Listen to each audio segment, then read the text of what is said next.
नमस्कार दर्शक बंधु मु आपनको नहीं आसी राज्य तथा देश विदेश 15 गुरुत्वपूर्ण खबर। तो वीडियो को शेष में थोड़ा निश्चय देखिए। वीडियो भल लगे गोटे लाइक करदे आउ चैनल रे प्रथम थर आसते चैनल को सब्सक्राइब करने जमार भूलिए नहीं। तो आसतु नजर पकेबा आज प्रथम खबर उपरे।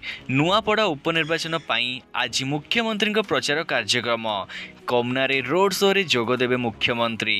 छत्तीसगढ़ मुख्यमंत्री विष्णु देवसाय मध्य प्रचार रे सामिल हेबे। पंचमपुर साधारण सभा करेंगे विष्णुदेव। आसतु नजर पकेबा परवर्ती खबर उपरे। पारादीप बोईत बंदन उत्सव में मुख्यमंत्री उद्बोधन। राज्य प्रगतिर मुख्यशाला हेउची पारादीप बंदर। प्राकृतिक बंदर गुड़िक कार्यक्रम कराजिबो बोली मुख्यमंत्री कहिसंती। बंदर भित्तिक विकास को गुरुत्व दिया जाउची कहिले मुख्यमंत्री। 1 लाख कोटी टंका कहिथिलु 1,45,000 कोटी निवेश हेलाणी आउ 40 कोटी निवेश हेबो ग्रीन हाइड्रोजन हब पाई। खाली वाणिज्य व्यवसाय नुहे पर्यटन शिल्प को भी विकसित करा जिवो। 80,000 कोटी टंका निवेश रे हेबो नाप्ता क्रैकर प्रोजेक्ट। पारादीप सी बीच हेबो ब्लू फ्लैग बीच। विश्व स्तरीय म्यूजियम तैयारी हेबो। परवर्ती खबर चलित खरीफ ऋतु रे धान क्विंटाल पिछा आउ 69 टंका अधिक पाइबे चाषी। वर्धित एमएसपी अनुसार चाषी को अधिक 69 टंका देबे सरकार। एणिकी 3100 बदल रे क्विंटाल पिछा 3169 टंका देबे सरकार। चलतु नजर पकेबा परवर्ती खबर उपरे। आरपारी रे ओडिशा यात्रा दुनियार भेटरेन अभिनेता देवी रथ जड़े उच्च कोटीर कलाकार।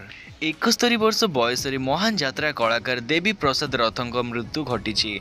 डीजे साउंड पर तांकर मृत्यु होइतिबा घर लोकंक अभियोग। तो आसतु नजर पकेबा परवर्ती खबर उपरे। विधानसभा शीतकालीन अधिवेशन नवेम्बर 26 पर आरंभ करने को आपेतत्व स्थिर होइछि। अधिवेशन काल में विभिन्न विभाग पक्षर आसीथिबा अतिरिक्त बजेट प्रस्ताव आगत करा जिवो। ता सहित खर्च दाबी आलोचना हेबो। प्राय मास धरी शीत अधिवेशन चलियो बोली अर्थ विभाग प्रस्तुति जना पड़ी। आसतु नजर पकेबा परवर्ती खबर उपरे।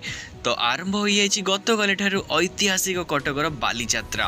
मुख्यमंत्री मोहन चरण माझी एई सर्वबृहत मुक्ताकाश वाणिज्य मेला को उद्घाटन करिसंती। बालीजात्रा गतकाली ठारू आरंभ होई नवेम्बर 12 जाए चलिबो। मेला रे 1600 रु अधिक स्टॉल खोला जाइथिबा बेले राज्य तथा राज्य बाहर व्यवसायी रे शामिल होइसंती। तो आसतु एबे नजर पकेबा परवर्ती खबर उपरे।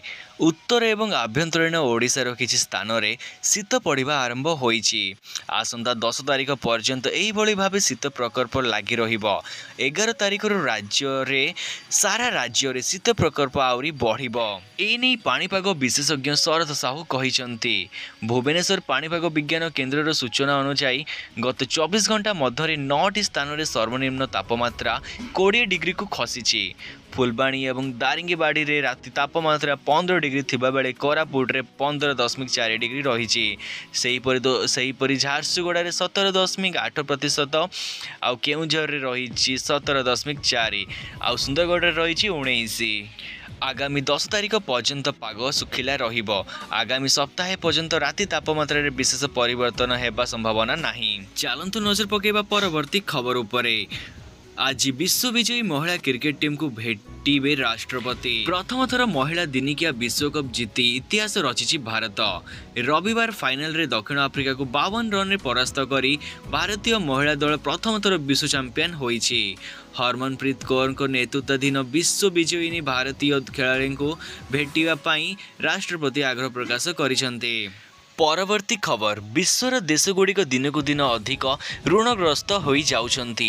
अक्टोबर मास पई अंतर्जातीय मुद्रा पांठी IMF पक्षर प्रकाशित रिपोर्ट अनुसार विश्वर जीडीपी अभिवृद्धि धीमा हेउथिबा बेले ऋण बढ़ी चलीछि।